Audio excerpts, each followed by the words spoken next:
En Baja California murió la jefa de enlace de la Fuerza Estatal de Seguridad Ciudadana tras haber sido víctima de un ataque por parte de un fugitivo. Eso sucedía en Tijuana y Sainte. Un solo disparo que cambió el rumbo de la seguridad en México. Imaginemos por un momento que tienes en tus manos una lista con los nombres de jueces, periodistas y agentes de seguridad. No es una lista cualquiera, es una sentencia de muerte firmada por los más peligrosos criminales de la frontera. ¿Qué harías si descubrieras que tu nombre está en ella? Esta es la historia de Abigail Esparza, la mujer que se atrevió a enfrentarlos y pagó el precio más alto. En las primeras horas del 9 de abril de 2025, mientras la mayoría de nosotros dormía, la colonia Barcelona en Tijuana despertaba con el estruendo de helicópteros. No era un simulacro, era un operativo de alto riesgo para capturar a uno de los criminales más buscados por Estados Unidos y México. Un fantasma que se había infiltrado en nuestra sociedad disfrazado de ciudadano común, pero que escondía un pasado manchado de sangre. La comandante Abigail Esparza, una mujer de 33 años, lideró el operativo con la misma determinación que la había llevado a convertirse en jefa del Grupo de Enlace Internacional de la Fuerza Estatal. Su misión: detener a César Moisés Hernández, un despiadado asesino que había escapado de una prisión de California donde cumplía 80 años de condena. Nadie podía imaginar que esa madrugada México perdería a una de sus heroínas silenciosas. Pero ¿cómo llegamos hasta aquí? ¿Qué serie de eventos convirtieron a un reo común en un objetivo prioritario para las agencias binacionales de seguridad? Para entender esta historia, tenemos que retroceder 4 meses.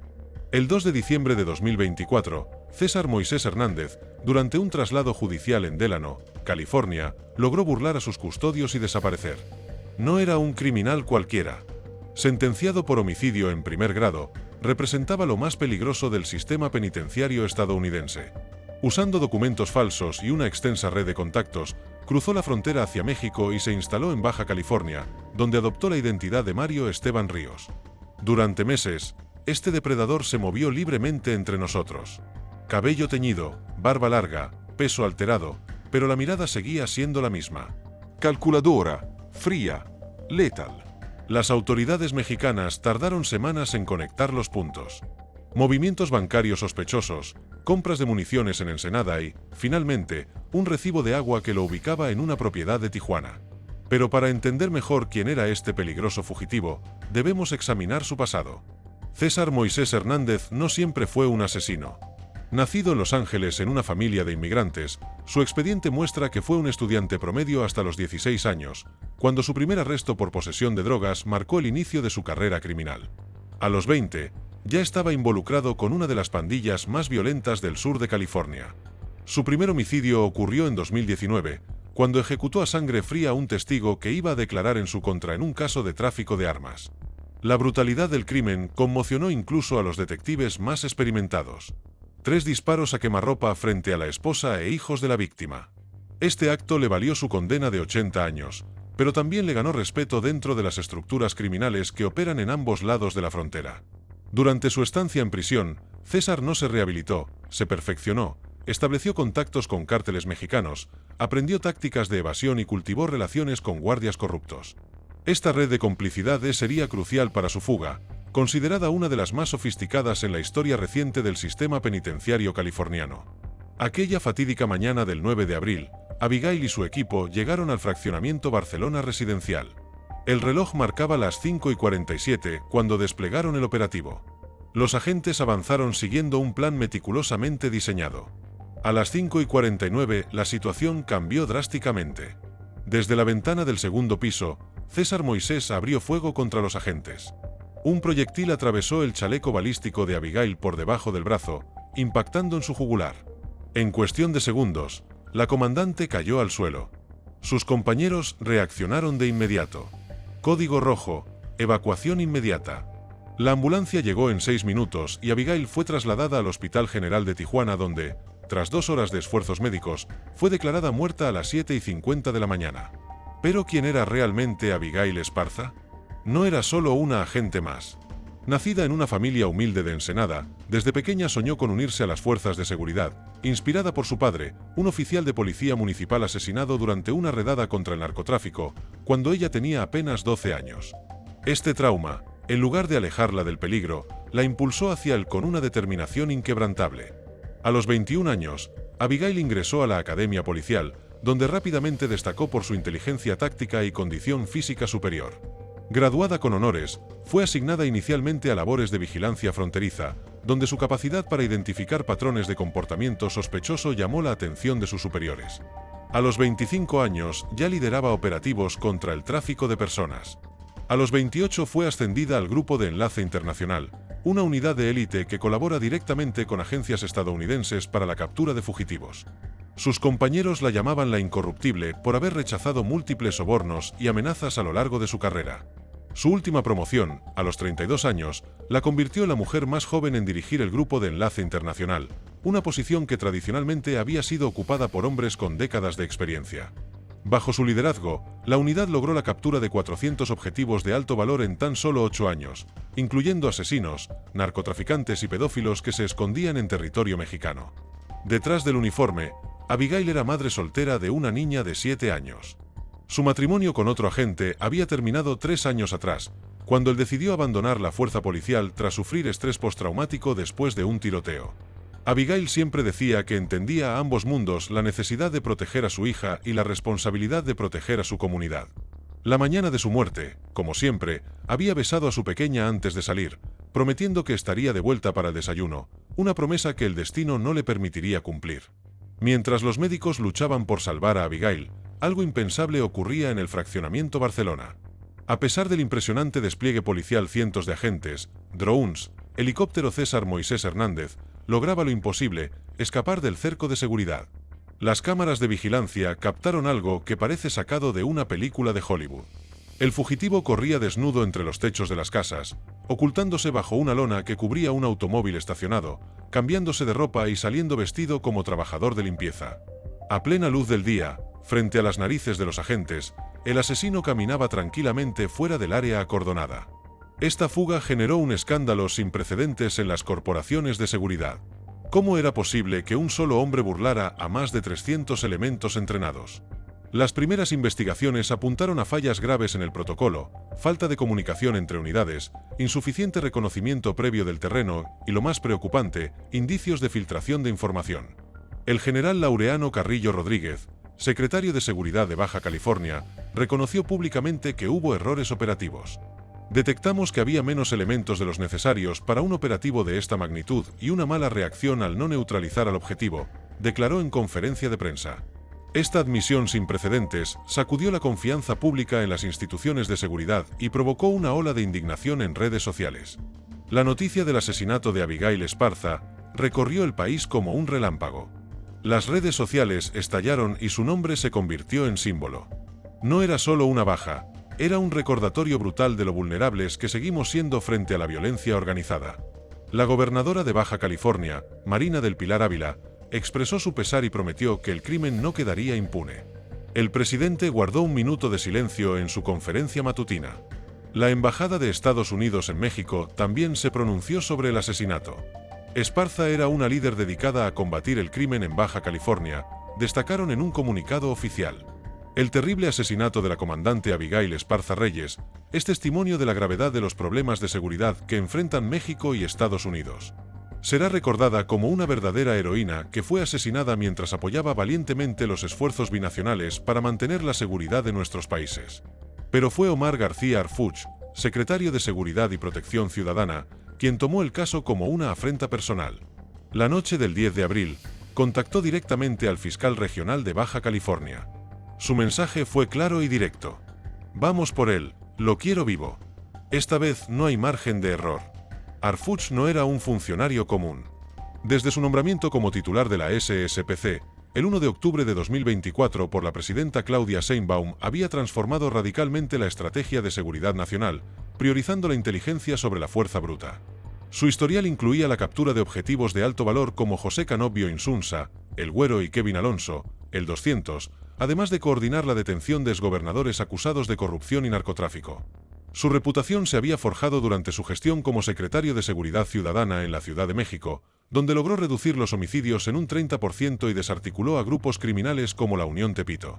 Pero quizás el episodio que mejor definía su carácter había ocurrido el 26 de junio de 2020, cuando sobrevivió a un atentado perpetrado por el cártel Jalisco Nueva Generación, que dejó 3 muertos y García Harfuch con 3 impactos de bala. Ahora, Al frente de la Seguridad Nacional, enfrentaba uno de los casos más mediáticos de su carrera. El asesinato de Abigail Esparza no era solo un crimen, era un desafío directo a la autoridad del Estado y a la cooperación binacional en materia de seguridad. Esa misma noche México activó uno de los protocolos más severos en materia de seguridad nacional, el AR Negro, un código reservado exclusivamente para casos binacionales de máxima prioridad. No hubo conferencias de prensa ni declaraciones rimbombantes, solo un trabajo silencioso y metódico. Arfuch seleccionó personalmente a un grupo de 14 agentes de élite, entrenados en operaciones urbanas encubiertas para dar caza al asesino. Durante 72 horas, este equipo especializado rastreó cada movimiento posible del fugitivo. Analizaron señales telefónicas, contratos de alquiler con nombres falsos, retiros en efectivo, testimonios de vecinos. La pista definitiva llegó como un susurro. Un informante anónimo reportó actividad sospechosa en una casa de la colonia Lomas del Matamoros, una zona de calles empinadas y faroles fundidos al este de Tijuana. Paralelamente, el FBI desplegó a sus propios agentes en San Diego, estableciendo un centro de coordinación binacional para apoyar la búsqueda. El Servicio de Marshals de Estados Unidos ofreció una recompensa de $30,000 por información que condujera a la captura de César Moisés. Esta colaboración sin precedentes demostraba la gravedad con que ambos países tomaban el caso. La madrugada del 12 de abril, a las 3:17, el Grupo de Operaciones Especiales intervendría simultáneamente por dos accesos, patio trasero y puerta principal. No hubo disparos, no hubo sirenas, no hubo margen para errores. Dentro de la casa, César Moisés dormía en una colchoneta sin camiseta con una pistola Glock 19 a solo 30 centímetros de su mano derecha.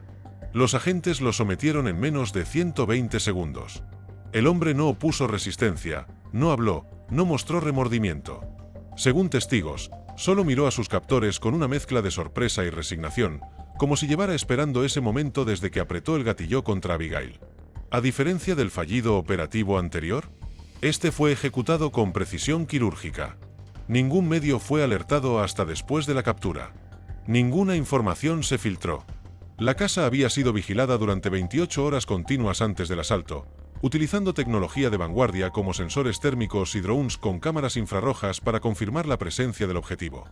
Una vez asegurado, César Moisés fue transportado en un convoy blindado hasta las instalaciones de la Fiscalía General del Estado. No se utilizaron las rutas habituales, ni se informó por radio sobre el traslado, evitando cualquier posibilidad de emboscada o fuga. El nivel de seguridad implementado reflejaba no solo la peligrosidad del detenido, sino también las sospechas de complicidad interna que habían permitido su escape anterior. La captura del asesino fue solo el principio. Lo que las autoridades descubrieron en esa humilde vivienda dejaría helados a los investigadores más experimentados. Detrás de paredes desconchadas y muebles desvencijados, en un armario con doble fondo, una mochila negra guardaba secretos escalofriantes. 5 pasaportes falsos, todos con la fotografía de César Moisés pero con identidades diferentes, salvadoreña, hondureña y 3 estadounidenses. 12 chips telefónicos sin activar, con códigos internacionales utilizados frecuentemente por redes criminales. Pero el hallazgo más perturbador fue una hoja doblada a la mitad, escrita con tinta roja, con un encabezado que helaba la sangre. Next. Debajo, una lista meticulosa de nombres. 3 jueces federales, un comandante de la Guardia Nacional, 2 periodistas de investigación en Tijuana y Abigail Esparza, cuyo nombre aparecía tachado con una cruz negra. Misión cumplida. ¿Por qué estos nombres específicos? Cada uno representaba una amenaza directa para las operaciones del cártel. El juez Ramírez Delgado había dictado sentencias ejemplares contra narcotraficantes. La jueza Fernanda Ortiz estaba por presidir un juicio contra lavadores de dinero. El juez, Eduardo Mendoza, había rechazado sobornos millonarios. El comandante Roberto Salinas había liderado operativos que decomisaron toneladas de drogas en la frontera. Los periodistas Javier Acosta y Marisol Velázquez habían publicado investigaciones que exponían rutas de tráfico y nombres de operadores financieros. Abigail. Abigail había coordinado la captura de 17 sicarios vinculados a esta misma organización durante el último año. Cada nombre en esa lista representaba un obstáculo que el cártel había decidido eliminar.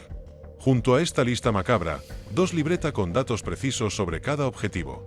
Horarios, domicilios, rutas habituales, placas de vehículos, incluso nombres de familiares cercanos.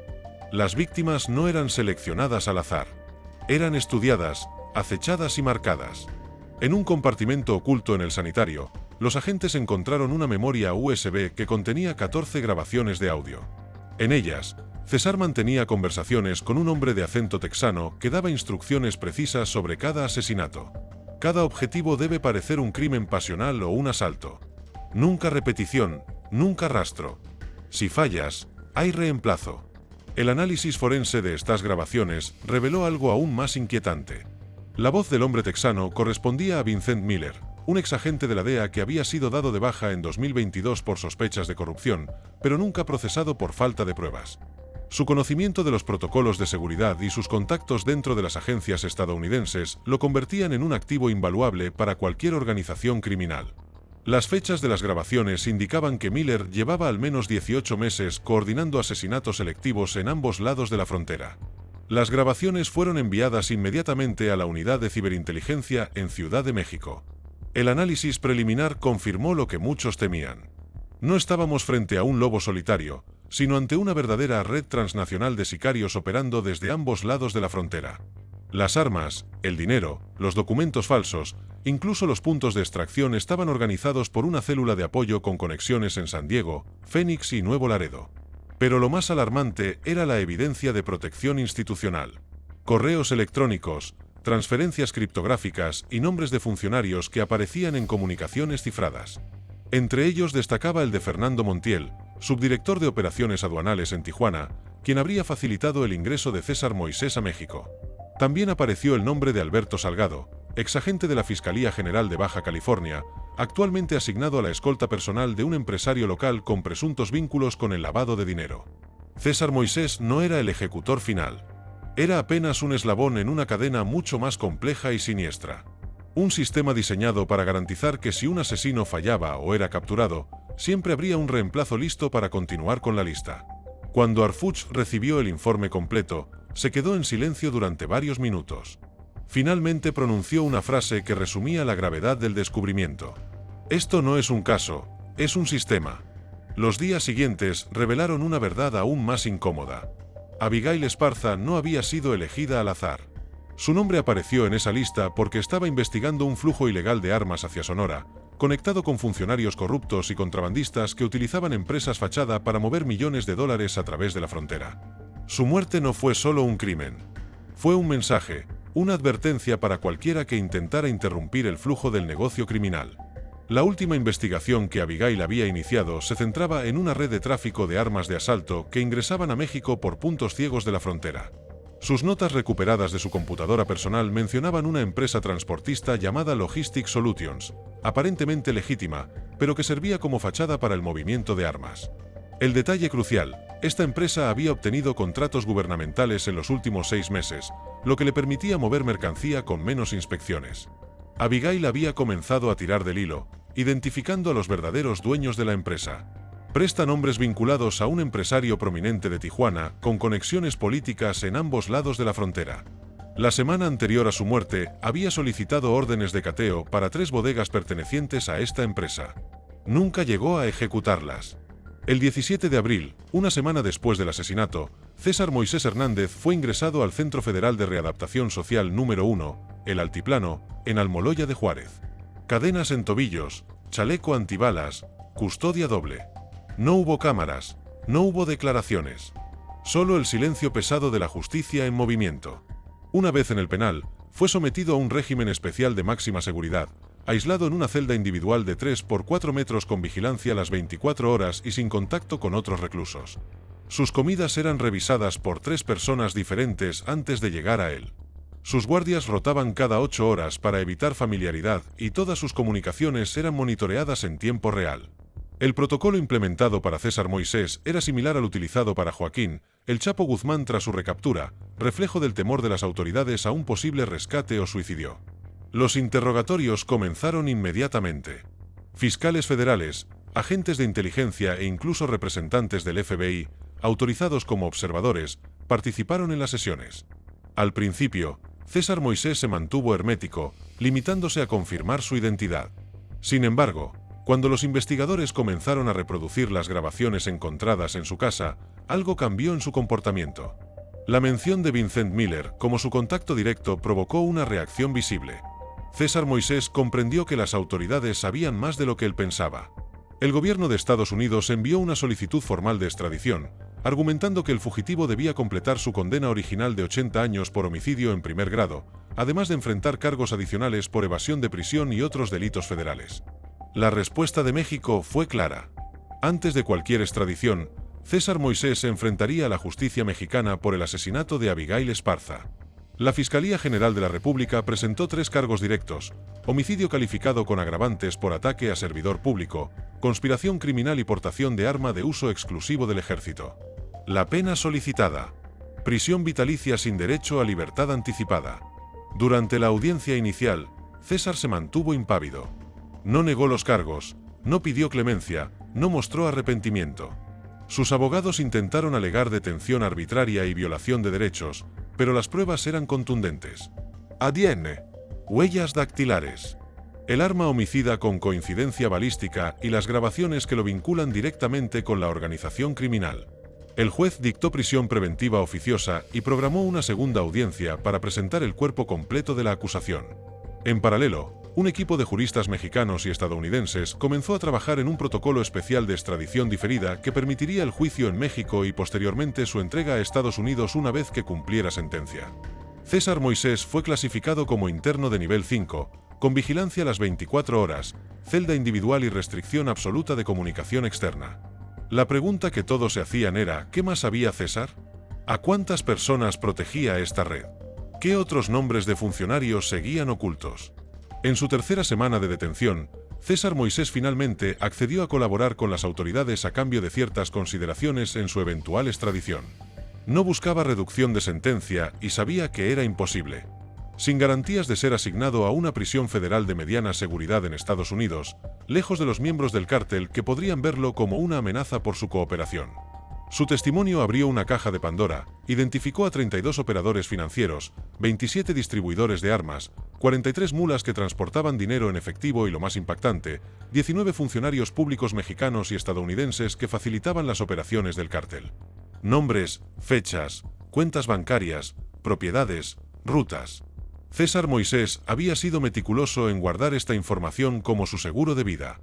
El 14 de abril, sin cámaras ni escolta visible, Omar García Arfuch llegó a un pequeño domicilio en la colonia Jardines de la Mesa, Tijuana, donde vivía la familia de Abigail Esparza.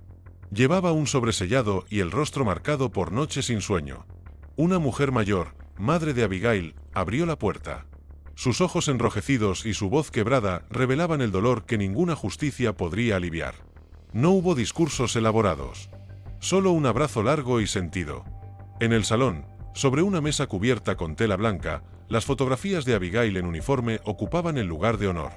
Arfuch se sentó en el suelo frente a la hija menor de Abigail, una niña de 7 años con uniforme escolar y una mirada que reflejaba una madurez prematura impuesta por la tragedia. De su bolsillo sacó una carta escrita a mano y se la entregó a la pequeña. «No todos los héroes usan capa», le dijo con voz suave pero firme. «Tu mamá usó algo mejor: valor, verdad y coraje. Ella enfrentó el miedo cuando otros callaban y por eso la verdadera heroína fue ella». La niña rompió en llanto y con ella la abuela. Un momento íntimo de dolor compartido, sin cámaras, sin espectáculo. Solo la verdad cruda del sacrificio. Antes de partir, Arfuch dejó sobre la mesa un pequeño estuche con la medalla al mérito policial, grabada con el nombre de Abigail Esparza. Sus últimas palabras antes de salir resonarán por mucho tiempo. Ella ya cumplió. Ahora nos toca a nosotros no fallarle. El momento fue breve pero trascendental. Arfuch no solo representaba al gobierno, representaba la promesa de que el sacrificio de Abigail no sería en vano, que su muerte serviría para exponer y desmantelar el sistema que la había marcado como objetivo. Una promesa personal que el funcionario estaba decidido a cumplir, no solo por justicia institucional, sino por compromiso moral con esa niña que ahora crecería sin su madre. Un mes después de la captura de César Moisés, la investigación había producido resultados sorprendentes. 23 detenciones relacionadas con la red transnacional. Decomiso de 137 armas de diferentes calibres, aseguramiento de 8 propiedades utilizadas como casas de seguridad y congelamiento de cuentas bancarias por más de $20 millones. Pero quizás lo más impactante, la identificación y suspensión de 12 funcionarios públicos presuntamente vinculados con la organización criminal, incluyendo 2 jueces federales, 3 agentes aduanales y 7 oficiales de distintas corporaciones policíacas. La operación, bautizada como Justicia para Abigail, se convirtió en un modelo de cooperación binacional. Por primera vez en años, agencias mexicanas y estadounidenses compartían información en tiempo real, sin las tradicionales reservas y desconfianzas. El FBI, la DEA, los Marshalls y el Homeland Security Investigations trabajaban codo a codo con la Fiscalía General de la República, la Secretaría de la Defensa Nacional y la Secretaría de Seguridad y Protección Ciudadana. Este nuevo modelo de colaboración produjo resultados inmediatos. En Sonora, se desmantelaron 6 laboratorios clandestinos de fentanilo. En Baja California, fueron incautadas 3 toneladas de metanfetamina. En Arizona, autoridades estadounidenses arrestaron a 4 operadores financieros que lavaban dinero a través de inversiones inmobiliarias. En Texas, una bodega vinculada a la misma organización reveló un arsenal de más de 200 armas listas para ser traficadas hacia México. La captura más significativa fue la de Vincent Miller, el exagente de la DEA que había estado coordinando los asesinatos selectivos. Localizado en un rancho de las afueras de San Antonio, Texas, Miller intentó resistirse al arresto, resultando herido en el intercambio de disparos. Actualmente se recupera bajo custodia hospitalaria, enfrentando cargos que podrían sumar 5 cadenas perpetuas consecutivas.